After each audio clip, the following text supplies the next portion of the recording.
Eh, Baik, Bismillahirrahmanirrahim. Pada pertemuan kali ini kita akan membahas tentang macam-macam dari perpindahan kalor.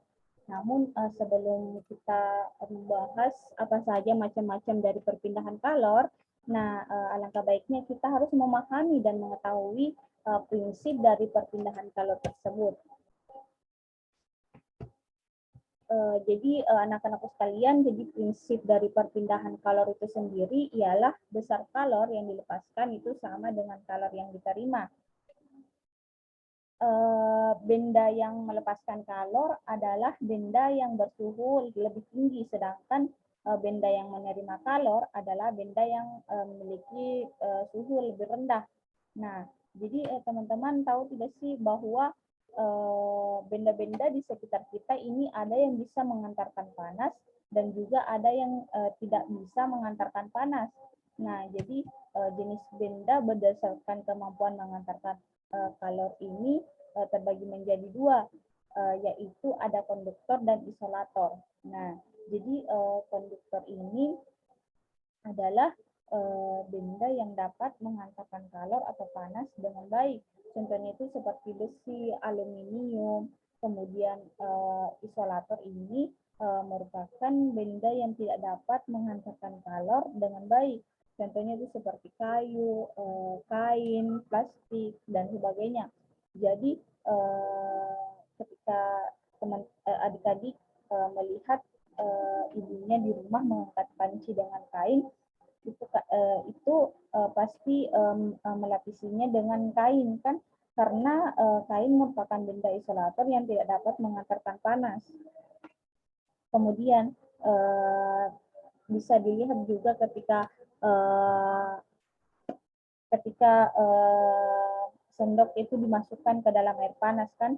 Nah, sendok itu kan menjadi panas. Mengapa? Karena bahan dari sendok itu aluminium, sehingga aluminium dan merupakan penghantar panas yang baik. Jadi ketika dimasukkan ke dalam air panas, sendok itu pun ikut menjadi panas.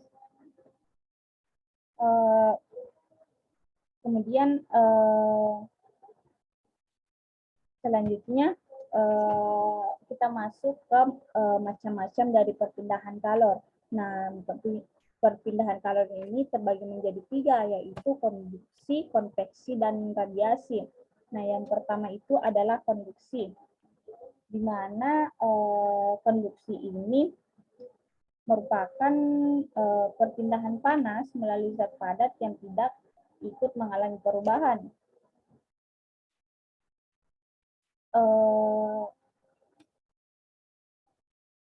Artinya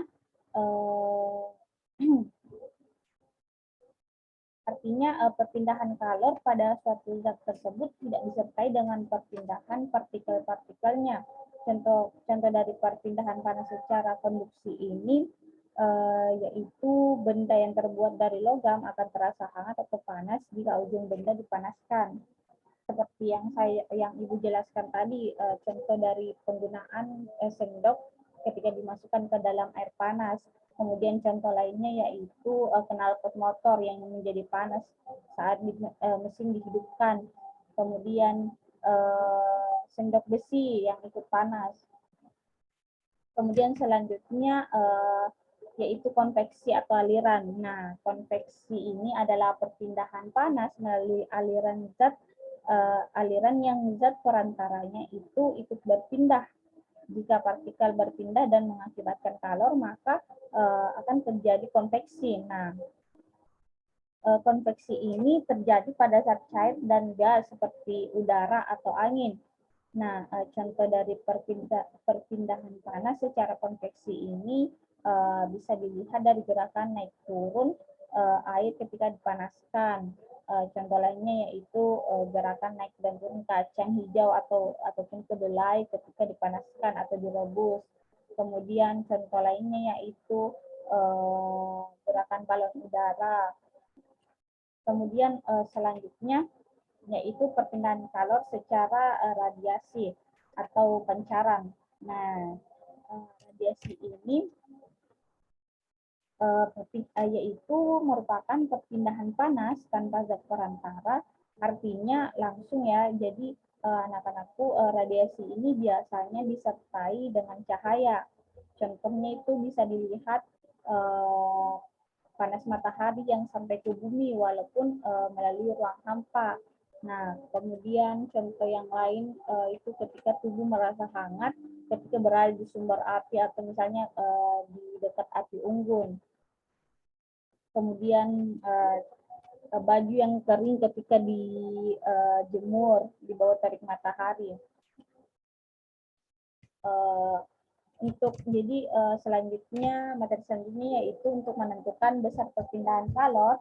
Salah satunya adalah konduksi, di mana di sini kita menggunakan rumus Q delta T sama dengan H sama dengan K dikali A, di mana H itu adalah jumlah kalor yang merambat setiap detik, K itu koefisien konduksi termal, A itu luas penampang pada batang, L itu panjang pada batang, dan delta T yaitu perbedaan suhu di kedua ujung batang.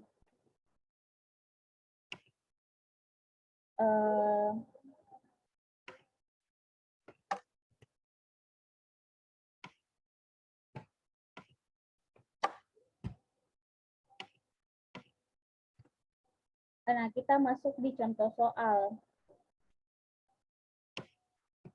Jadi di sini ada soal diketahui sebuah batang logam punya panjang 2 meter dan memiliki luas penampang 20 cm.